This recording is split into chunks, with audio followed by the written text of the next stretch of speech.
निफाड तालुक्यातील कसबे सुकेणे येथील छत्रपती संभाजी महाराज मैदानावर कसबे सुकेणेकरांनी कुस्तीचा थरार अनुभवला। स्वर्गीय माधवराव पहिलवान उत्तर महाराष्ट्र केसरी कुस्ती स्पर्धेचा किताब धुळे येथील मल्ल ऋतिक राजपूत यानं पटकावलेला आहे। तसेच इतर गटातही नाशिकसह धुळे, भगूर, मनमाड, मालेगाव येथील पहिलवान यांनी बक्षिसं पटकावलेली आहेत। केसरी गटात एकूण 15 लढती झाल्या। त्यात अहिल्यानगरचा पहिलवान महेश फुलमाळी आणि धुळ्याचा पहिलवान ऋतिक राजपूत यांच्यात अंतिम लढत झाली। अतिशय रोमांचकारी शेवटच्या लढतीत बॅकथ्रो डाव मारत केसरी किताबाचा मानकरी धुळ्याचा मल्ल राजपूत ठरलेला आहे आणि मानाची हनुमान गदा आणि 25,000 रुपयांचं बक्षीस त्यानं पटकावलेलं आहे।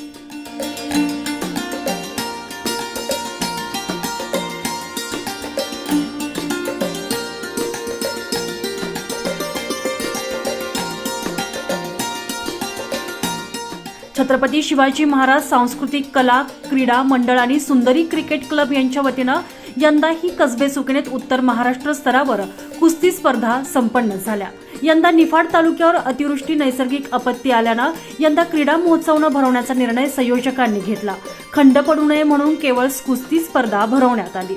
या कुस्ती स्पर्धेच्या शुभारंभ प्रसंगी माजी आमदार अनिल कदम, मविप्रो उपसभापती देवराम मोगल, दिलीप मोरे, निफाड सहकारी कारखान्याचे माजी चेअरमन माणिकराव बोरस्ते, वासुदेव काठे, शरीफ पिंजारी, राजाराम भंडारे, सुभाष गाडे, परीक्षक रवींद्र मोरे, तालुका कुस्तीगीर संघटनेचे पदाधिकारी बाळासाहेब जाधव, वनपरिक्षेत्र अधिकारी अशोक काळे, सतीश बोंबले, गोपाळराव भंडारे, भाऊराव उगले, संतोष काळे, राजाराम काटकडे, सुरेश घुगे, अरुण भंडारे, सचिन टिपाले, आनंदराव जाधव, चिंतामण जाधव, विजय जाधव आदी मान्यवर उपस्थित होते।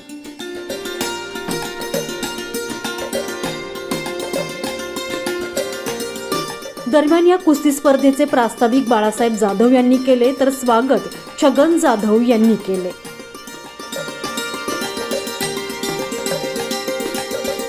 निलेश सगर, नाशिक रिपोर्ट न्यूज, निफाड।